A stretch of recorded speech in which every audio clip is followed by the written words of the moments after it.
It is Sunday evening. Actually, it's Sunday quite a bit later than the evening. And I've had an entirely rich full day, which is amazing. We were out on the boat again today on the Fraser River, almost up to Pitt Lake. Just truly amazing to see things from the water and get a completely different vantage point.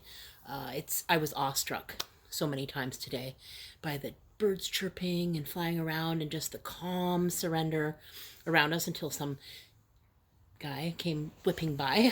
But for the most part, it was this most amazing, restful, deeply connecting with my boyfriend on the water, looking around, seeing the background in Pitt Meadows and Maple Ridge. Simply amazing, simply amazing. And I'm reminded, the other night, my daughter came over, we played games. We laughed so hard, and it was so nice to be in the presence of her and her boyfriend. And I just really sort of want to call out that they were the first people to really support this idea of the sit down comedian. So stay tuned because that will become more prevalent as I engage this idea of being, the kind of loosey lemonade stand, comedian of the street this week coming up. As Hilarapy is going to launch its live show, I think at the end of June, but we're doing taping this week.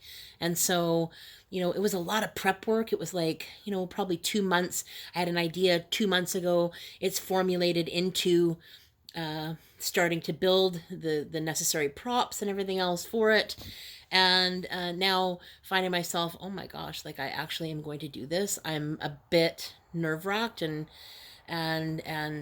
second guessing and questioning like my sanity at this point in time, as were the people while I pushed the cart onto the street.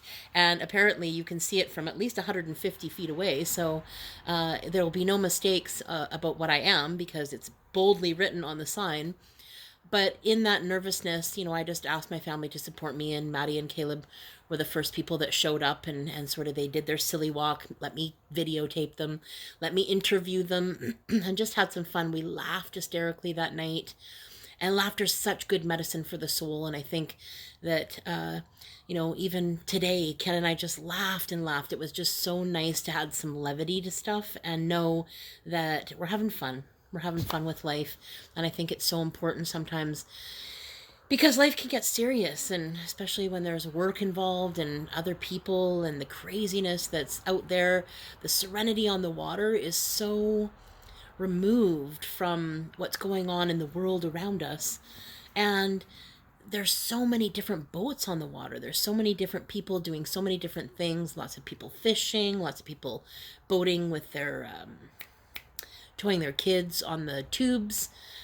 Other people are just boating, kind of like us, just up and down and around and just sort of meandering around and taking a look at vantage points, particularly that I've never seen before. I've been a Vancouverite for 47 years.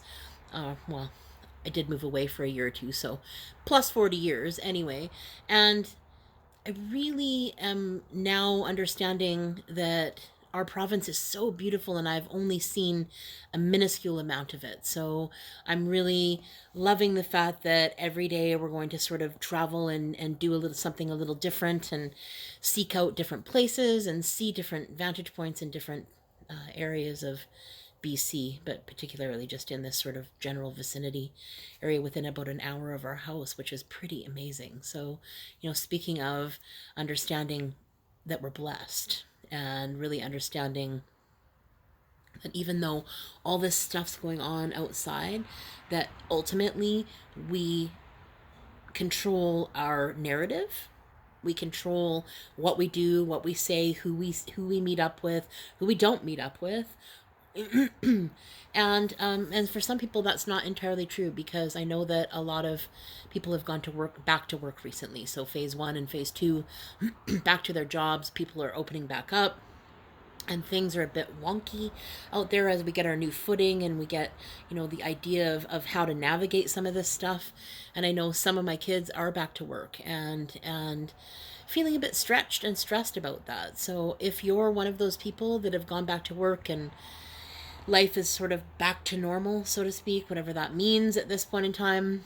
Be careful and be generous and gentle and kind to yourself, because I think that even though it feels much like it did, in the stores, everything else, there is a slight difference. There's something in the air that is different, and the intensity of the vibe is so intense that it can be gripping sometimes. So I just hope that, today you took some time to breathe some fresh air, to feel some sunshine on your face, to maybe to speak to somebody that you love and adore.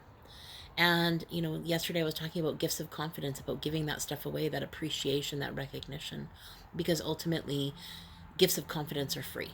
And so, but we never know how meaningful those things can be to another person. So, my greatest hope is that you were kind to yourself and others today, that you understand that every day has opportunities for growth, opportunities for joy, opportunities potentially for sadness. Whatever's going on, let it go on. And just recognize those things and notice them. Instead of being them, be the watcher of those things. Take a look from a vantage point so that you can see things, so that you're not intensely the thing. You're experiencing whatever's going on just from this tiny bit of difference, so that you can then make decisions from a rational brain, something that isn't intertwined with the intensity that potentially could be going on for you. And know that I'm sending so much love from me to you.